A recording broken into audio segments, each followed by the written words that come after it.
วันนี้มาชมมาพาญาติโยมมาแอวที่ปราสาทเขาพนมรุ้งซึ่งเป็นสถานที่ท่องเที่ยวสำคัญของจังหวัดบุรีรัมย์เป็นปราสาทที่ใหญ่แล้วก็เป็นสถานที่ท่องเที่ยวที่ร่มรื่นเนาะคณะทัวร์บุญจากเชียงใหม่ลำปางเชียงรายอันนี้เป็นน้องจากดอยหล่อจากจอมตองจากในสายใต้ก็มาด้วยกันที่นี่ละมาทางนี้อาจารย์พักอยู่วัดห้วยสำรานนี่ไหมวัดห้วยสำรานทีมลำปางกำลังขึ้นไปทางนู้นคนบอกเขาคือประตู3ถึงโอ้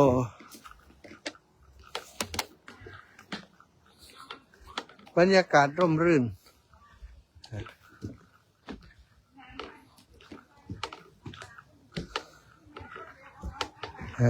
ปีโอ้โห82 ปีไปพุ่นละลำปาง80ไปแม่คำน้อย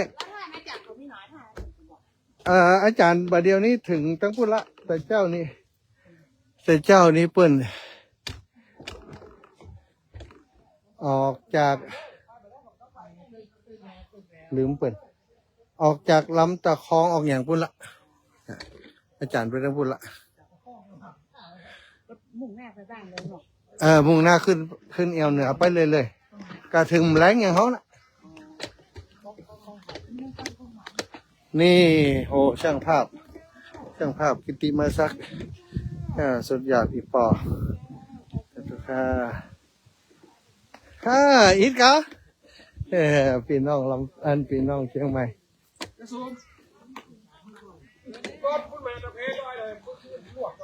โอ้นักท่องเที่ยวจากแก่ซ้อนดูฮะโอ้ว่าอย่างอีกะมือมันสื่อจิกปิกเนี่ยอ๋อจิกปีกะซื้อเหรอมันสื่อแล้วนะเจ้าแต่มันตามไปเฮาเย็ดจะได้เจ้าไอ้อย่างตามไปในการถ่ายฮะไอ้อย่างตามไปคนอยู่ตามกันตัวเขาคุกเข่าที่ดีเนาะอาจารย์อาจารย์ว่าจะหูไวหูดิดเราไว้นั่งคุกเข่าคุกเข่าจะไหนนั่งเนี่ยขยับมาเพิ่มหน่อยน่ะเราไว้แม่มานี่แม่มานี่เขาปั๊บกล้องเขาปั๊บกล้องหันข้างอย่างตะกี้นะล้างคือมือมันสื่อยิกปิ๊กนะเจ้าได้กับค่ะได้แล้ว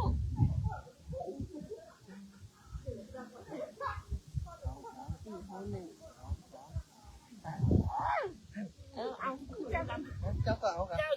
เดินถ่ายคนละผ่านต้องโกกันปลาต้องโกค่ะเดี๋ยวกันนะ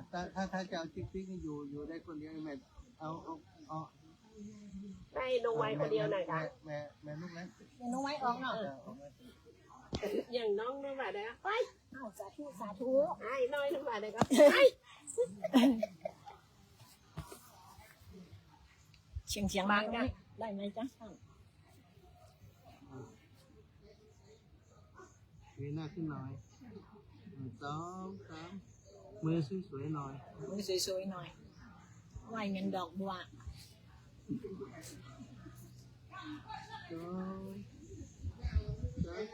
โอเคขอบคุณค่ะไหวเงินดอกบัวเนี่ยจะได้ก็เขาทำจอมของบริษัทที่มรณะนะอันนี้ของไหวมันมือมันบางงานมันเข้าอาจารย์น้องไว้ที่นี่มายืนนี่ได้หลายละนักท่องเที่ยวจากลำปางเชียงใหม่สายบุญลำปางเชียงใหม่มาที่ปราสาทเขาพนมรุ้งนักท่องเที่ยวกลุ่มนี้จากลำปางอันนี้ไม่เสียบัตรสักคน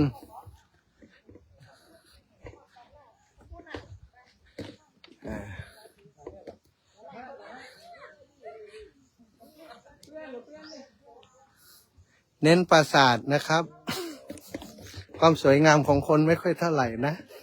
เอาเน้นปราสาทนะครับเบื้องต่างตั้งหลังนั้นเป็นปราสาท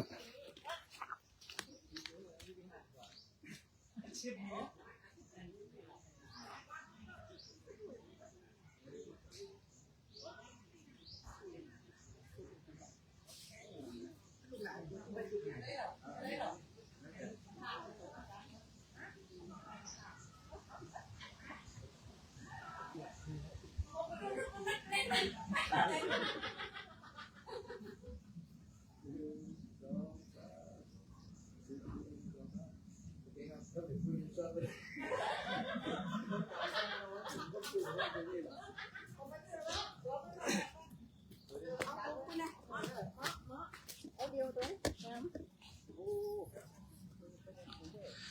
นไปพุ่งเร็วๆนะ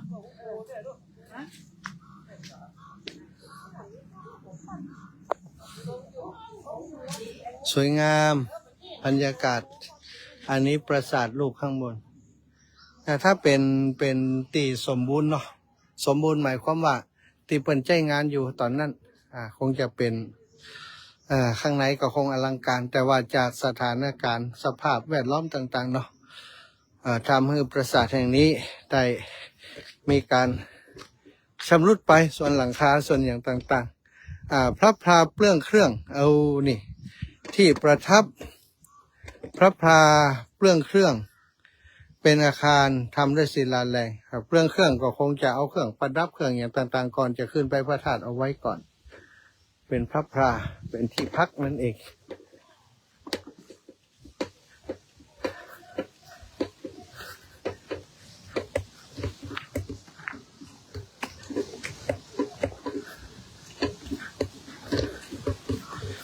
โอ้โหอันนี้เป็นเดียวเนาะ อันนี้เป็นเดียวมูเนาะ ไอ้ยะอันนี้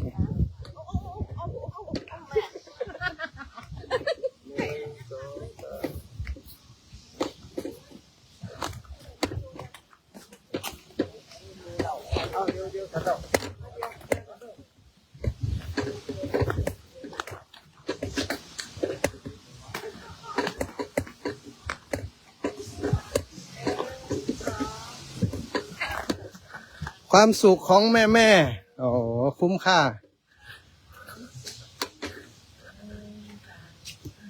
กูนี่มาด้วยกัน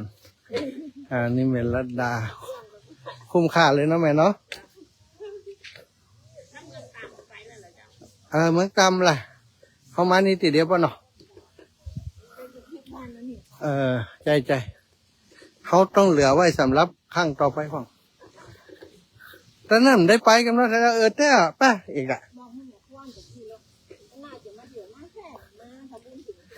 มาจ้ะ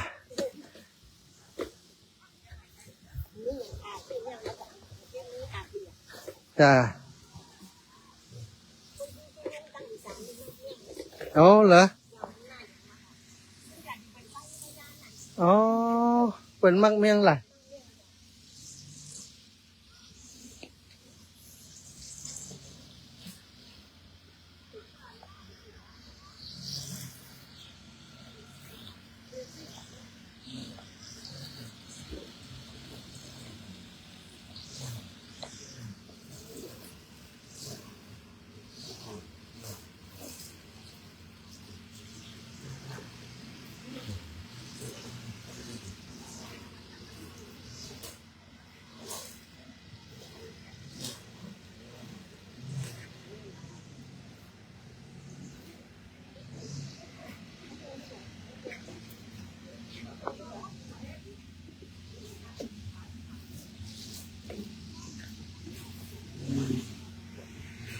ปราสาทที่สวยงามปราสาทเขาพนมรุ้ง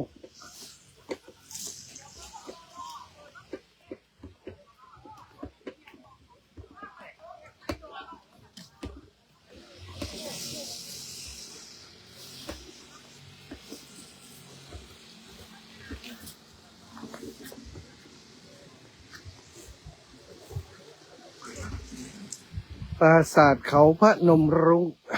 จังหวัดบุรีรัมย์เป็นปราสาทที่สวยงามสร้างโดยศิลาแรง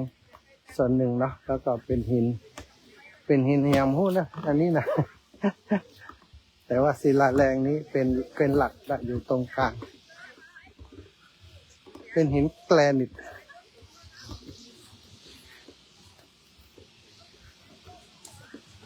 ปิกหลงตั้งเก่ากะปิกหลงตั้งเก่าเจ้าขออาจารย์ขอไปจอดจะได้หมู่เขาว่าขึ้นมาเพ่ตั้งหลายเพ่อ๋อล่ะ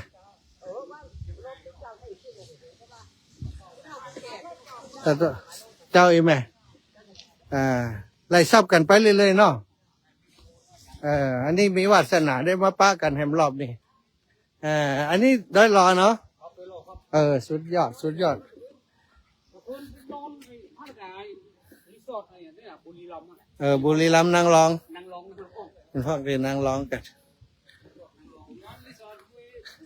สำลัน สำลักเขียนหนักขนาด ตาตู้จ้ะ ไปกัน ถ่ายอยู่ครับลูกก็ขอกูนี่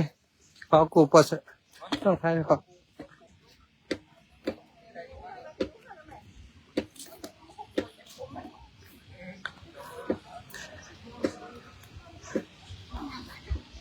ฮะ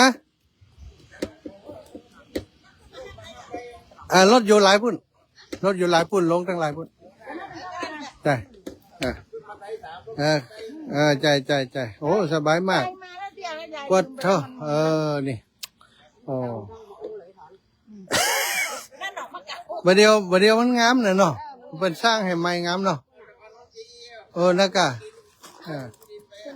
เบิ่มไทยชุดนี้ครับไทยปอนี่แม่ยุลุมพุทธแล้วก็อีปอแม่มาแม่สวัสดิ์มาให้ก่อยืนบนนะแม่ให้หน้าให้แม่แม่คนมาให้เลี้ยงแต่เลี้ยงโอ้มันต้องกลัวหันเถอะยอดสวรรค์ก็ได้1 2 33คนก็นี่เขาได้ปรับ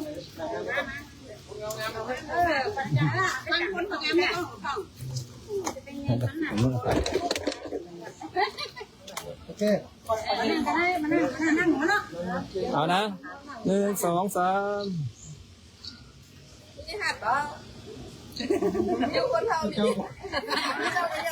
ชีวิตในห้างจากจีบมือก็ได้จีบมือกับมือเนอะ1 2 3มินิฮาร์ดโอเคครับ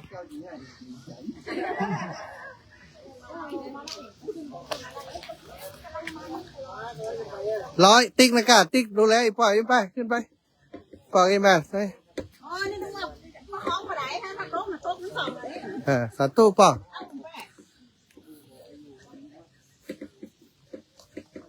โอ้นี่โลนี่เข็มขัดแชมป์โลกอยู่นี่แล้วนี่80 ไปแล้วก็นี่อ๋อแหละโอ้เนี่ยได้แชมป์ก่อนเขาเอาตอนนี้อีแม่ตอนนี้อันนั้นเนี่ยจริงง่ายๆเนอะเนี่ยตอนนี้สำคัญ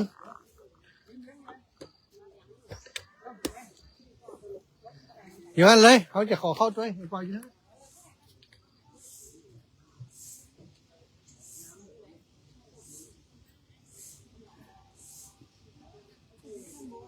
เดี๋ยวกันดีๆแม่เอาเนี่ยเดี๋ยวนั่นถ่ายรูปก่อนเข้า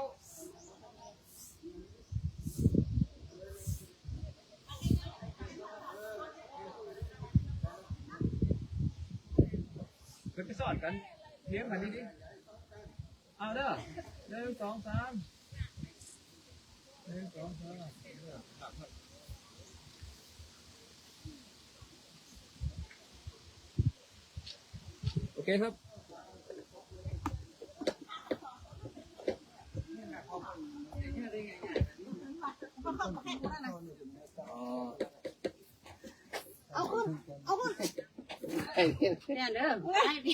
นี่เลยเนาะเบิ่มนะพอเป็นงูเป็นปลาเป็นอย่างเมื่อไหร่แล้วแต่นั้นเนาะบะหินนะดู ก้อนเดียวนะนี่ บะหินทั้งก้อน ส่งให้ ไปจอดต่อช่วงลุมไปสุดยอดเลยเศร้าอีแม่ลงแล้วล่ะมอกบนงามก็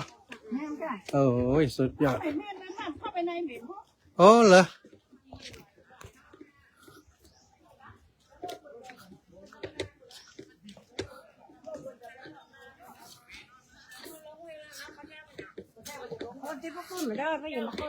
ม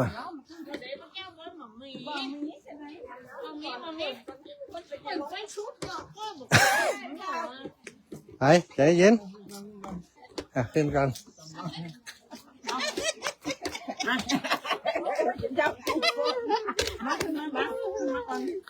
คนเกิน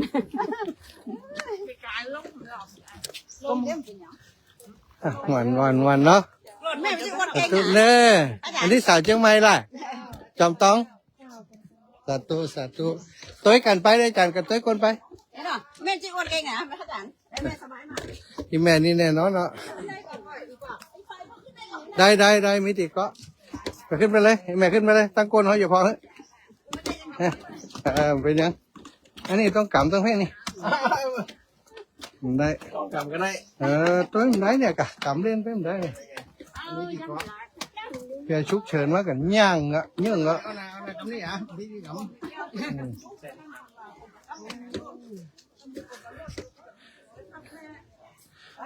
หันตัวไปพูดนะหันตัวไปพูดอะไรเงี้ยหัวใจหันตัวไปพูดเดี๋ยวจะไม่ต้องพูดอีหน่อยน้ำเนี่ยหันจะหน้า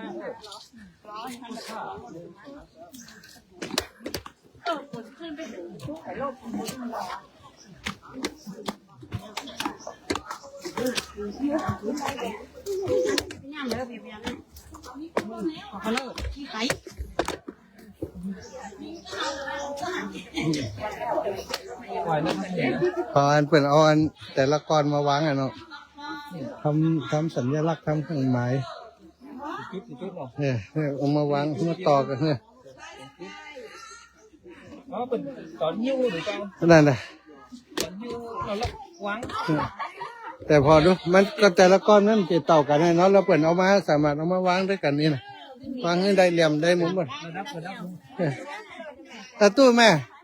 เรียบร้อยแล้วล่ะตัวกันไปเดี๋ยวเขากดตัวก้นแม่ไปนะจะไปแวะกังหันล้มอยู่กังหันใหญ่เนี่ยนะห้อยบงอีกเขาบอกว่าถ้าจะไปผ่านสายนะระวังนะแม่เนอะมันมึนแต่ตู้ค่ะกี่การจอมต้องก็ได้รอจอมต้องตัวกันหลายกันอยู่นี่เนาะ5 การเขา6 การเดี๋ยวตัวกันไปเดี๋ยวกดตัวก้นนี่แม่เขาไปเราอันเขาว่าจะป้าคุณเท่าไปแวะพอที่กังหันล้มน่ะถ่ายรูปหันเหี่ยกำอีน่ะมันงามอ๋ออีแม่แล้วล่ะอ๋อโอเคโอ้ดีกะ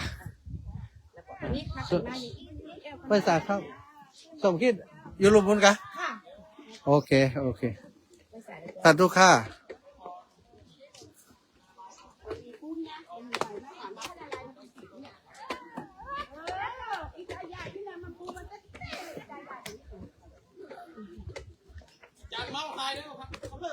ไม่เป็นไรครับ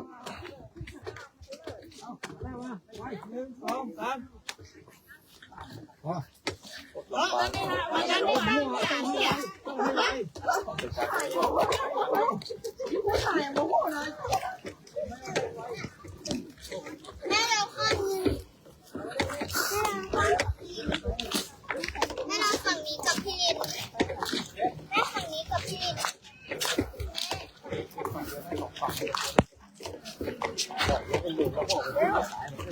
พวกกำนันจะได้ถ่ายรูปคนเดียวนะฮะ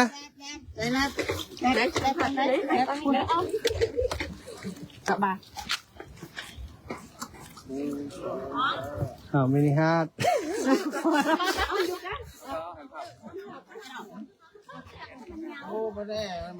อ้าวเขามาถ่ายรูปหมูรูปหมูนี่เนอะหมูจะถ่ายรูปหมูเนอะโอ้โหงามปอกำนันไปละสาวเฮียนี่ดูพอเนี่ยขอเอว3 คนนะไอ้ห้ามนะฮะมันเส้นทางนี่ก็เดี๋ยววันหลังเสริมมามันจูงกับจะอีน่ะมาป้ากับเป็นกลม เดี๋ยวนี้เขาจากนี้ไป10 กิโลกัน ที่เป็นจับวันนั้นเนาะถ้าสมมติเขาอยู่ให้สำราญนี่เนาะเดี๋ยวอันหลอดไปพูดมันผ้าเหี่ยวอัน พนมลุงมันจะมาเส้นนี้เนาะแล้วพูดมันผ้าอยู่ได้ไหมผู้มันฝ้าจะมาจากสำราญมาหาคุณลุงจะมาฟังนี่แต่ถ้าเขาอยู่ห้วยสำราญจะมาหาผู้มันฝ้ามันติดวงกลมพอเลยอันห้องไปเถอะไม่ได้มันอยู่หลบคือวงกลมเจ๊กเดียวกันเลย10 กิโลกัน10 กิโลจากนี้ก็ว่าจากเดี๋ยวผู้มันฝ้างามได้ ให้เดียวเยี่ยมยังเออ เดี๋ยว มันจะได้เฉลี่ยกันกับคนหนึ่งผอมคนหนึ่งอ้วน เปลี่ยนแผนไปปุ่นนะปุ่นหูนึกว่าเป็นแผนไปติดเกา มันนั่นเขามานี่ไอ้เคมันว่าใกล้ละเอียดใกล้นี้ละเอียดอ้าวน้องหันหน้ามาถ่ายรูปอ้าวน้องถ่ายเขาก็เดี๋ยวส่งเข้ากลุ่มเดี๋ยวส่งเข้ากลุ่มเดี๋ยว 39 โล หึ 39 โล จากนี้ไปละเดี๋ยวอู้กันอ้าวพร้อมเลย 42 นาที น้องถ่ายเขา เนี่ยภาย คุณ ใน น้องกล้องเนี่ยเดี๋ยวส่งเข้ากลุ่มให้ 39เลย ไป ถ้าจะน้ำเสนอน้ำเสนอ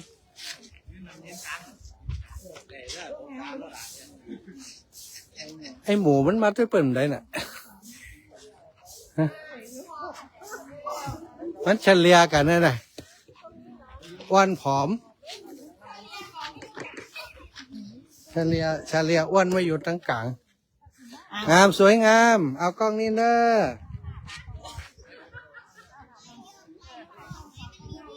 ฮัลโหลกล้องนี้จะคับตั้งกลางออกเนอะ2 3โอ้โห2 3มินิฮาร์ดหน่อย2 3โอเคกลุ่มเนี่ยกลุ่มลำปางเลยกะลำปางปานเตียนเนี่ยไปกลุ่มใหญ่อวดเป็นเนี่ยมั้ย แต่ว่ากลุ่มใหญ่หัวไปปุ่น เท่า โหดอย่างกลุ่มใหญ่ไม่ต้องโหด เขาอู้งามแต่น่ะเขาอัศจรรย์แต่เขาหันละ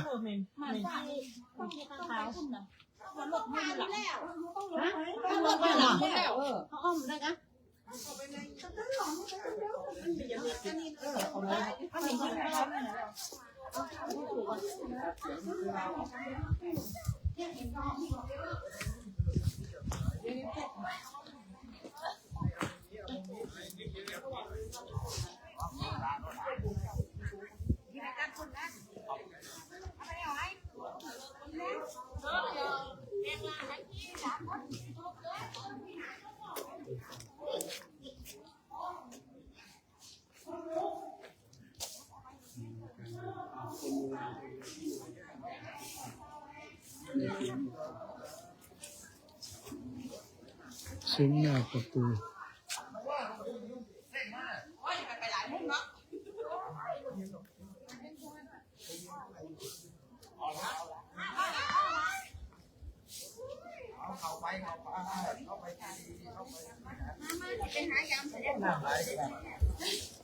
เอาผู้ใดอยากผู้นั่งพบตาเลยเนี่ยแม่บัดเนี่ย เอาไม่ได้อยากดูโล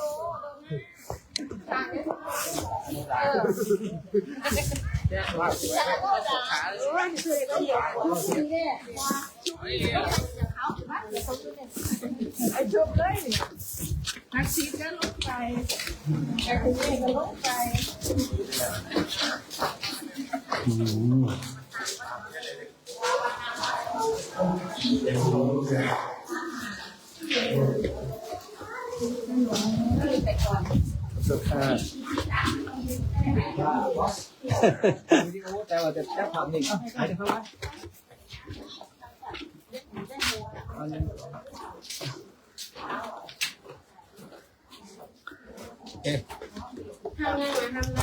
นี่คือทับหลังนารายณ์ของกรมศิลป์ที่ตอนนั้นฝรั่งเขาเอาไปเขามาคืนแล้วนี่แหละที่ว่าเป็นประวัติดังเลยล่ะนารายณ์กรมศิลป์เอาเชิญไปยืมทีละคนเอาคุณพี่เอาไปยืมทีละคนเอาเยี่ยมก็เก่าเอาเชิญเอาเลยลาแน่ๆเอาไปทีละคน จะใส่ AI คอยเด้อ ก็เหมือนตู้ ต้องดีดเลย นี่เอาไป จะต้องให้คนจอยเนี่ยคนจอยไม่ได้เนี่ย ตรงนี้เป็นซุ้มที่มีนารายณ์บรรทมศิลป์ซึ่งเคยถูกนักสะสมจากของฝรั่งนะเขามาซื้อเอาไป 1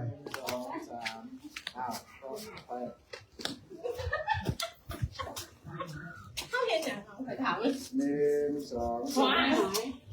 3 นี่แหละเขาเรียกว่าทับหลังนารายณ์ คิดว่าวัดพระเยอะๆเนี่ยเพื่อนที่เห็น 1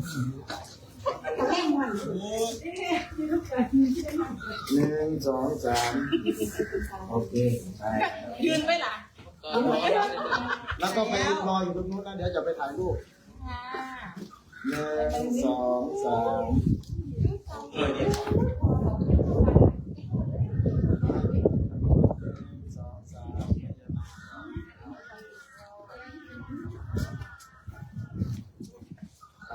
ตามพี่เซตเตือนเนาะ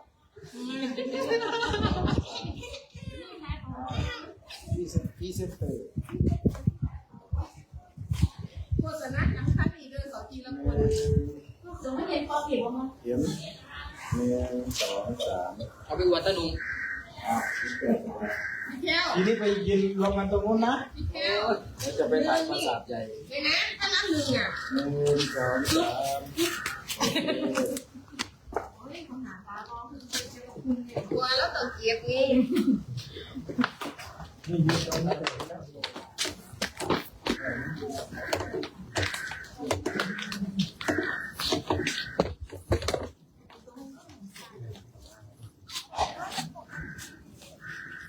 นี่คือห้ามข้าว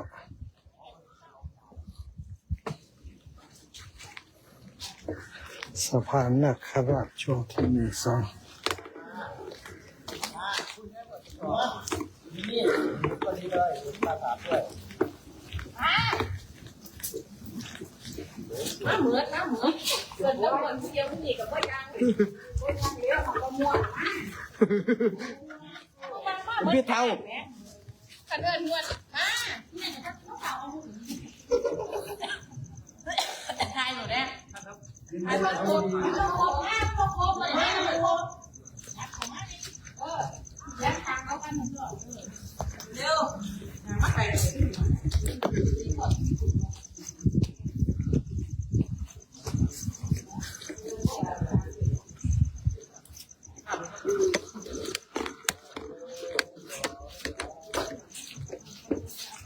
เอามาเลยมานี่ปราสาทใหญ่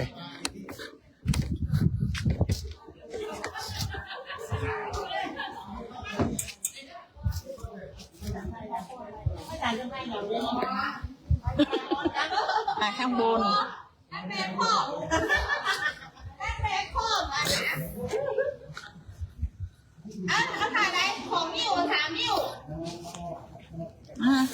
เอาเลย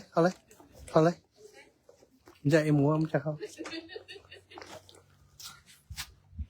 โอ้จะได้อาหารกันน่าจัด2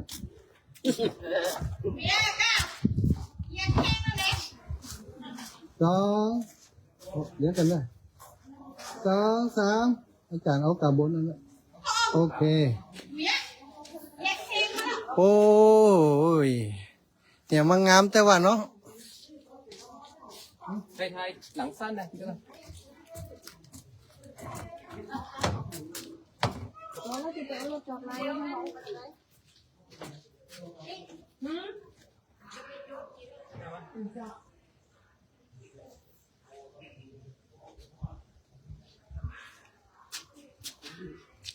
เอาไปแล้วแหมเดี๋ยวนี้นี่ขอทายตัวมองอยู่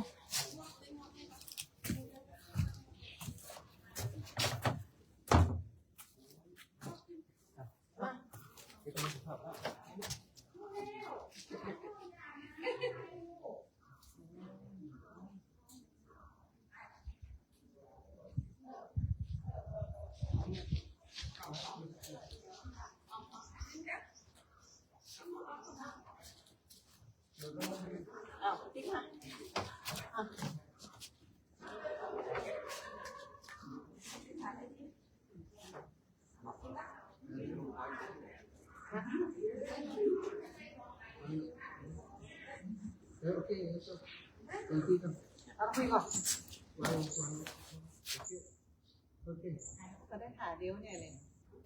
โอ้ยเดี๋ยวจะเด้อจะยืนถ่ายเดียวพี่ก็ได้ถ่ายเดียวจะตัดที่เหรอเดียวนี่เด้อก็ได้หลายถ่ายคนถามจ้ะยืนถ่ายเดียวไม่ได้ถ่ายเดียวกับเราได้ป่ะตัวไหมครับฟุ๊กมาจ้ะตัวไหม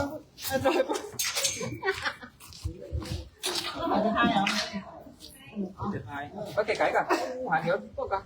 trả luôn nó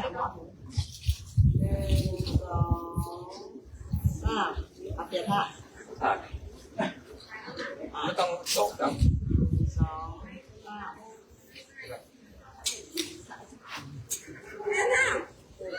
นั่งลงตัวนั่งลงนั่งลงนั่งลงนั่ง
ต้องดูอันอื่นได้หรอกชื่อแต่แล้วมันอยู่แล้วบ้างไอ้ปั้นอย่างมาเห็นเป็นก้อนเนี่ยแกะจากไหนมา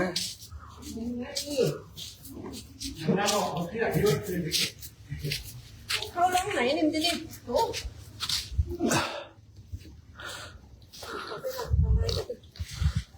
ตุ้ยนะฮะถ้าผักร้อยจะผักเดียว ค่ะ อะไรนี่อีบอก สาธุค่ะ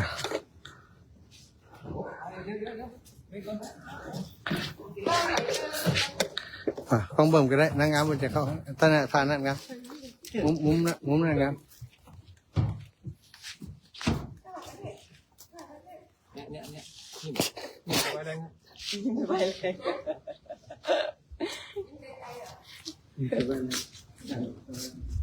ไปนั่งได้ต่อทำวิธีกันมาแหละมาเดียวกันนะจะรอไปแล้วลูกจะได้ นี่ครับมายืนท่าตรงนี้ เอาตรงนี้คุณนะเธอตามได้เขาเป็นทายบอก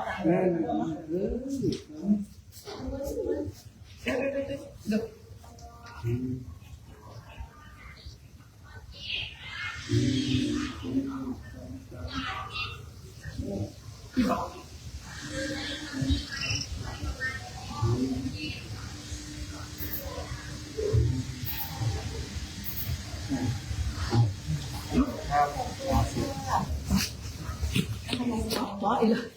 คัดแล้วคัดเห็นเดี๋ยวไปเดียว เราต้องขัดที่หลังท้าย ถ่ายหนึ่งรับตาถ่ายหนึ่งถ่ายเดียว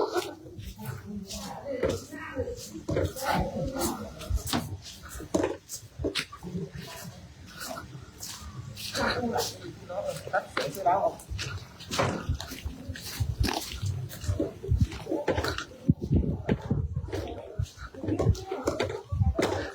สาธุค่ะเก่งจังเลย เก่งจังเลย คนเก่งมาจากไหนโอ้สาวน้อยคนเก่งทำเก่งมากกาลสินธุ์กาลสินธุ์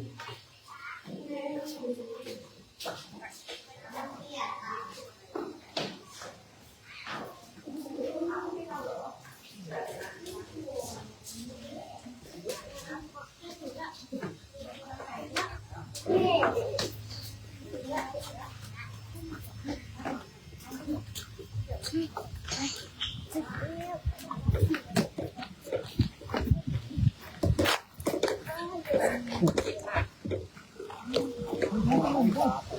็นรถจอดหลุมฮัลโหลรถจอดเฮาอย่า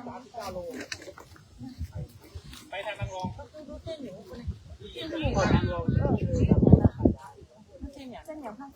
ไหน เป็นฝ้าคนน่ะ อ๋อพร้อมกดอากาศจากเครื่องบินมันวิ่ง แล้วก็ จะไปภูฟ้าเนาะแล้วก็ไปนางรองลงไปทางจุฬาภรณ์เนี่ยตั้งไว้ได้ไม่ละตังจริงบอกเขาประมาณ39 โล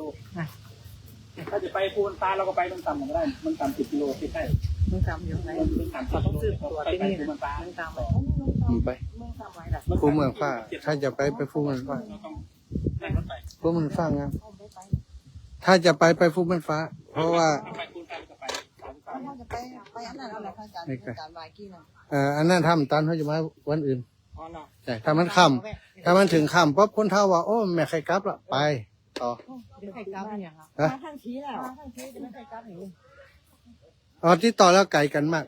200 กว่าโลบอกมาลูเอ็นแล้วเขามีเวลาให้เขาอ่ะอ้าวโอเค จบทริป ต้องจมเสียวก็กัน จบอันเนี้ยก็ไล่สด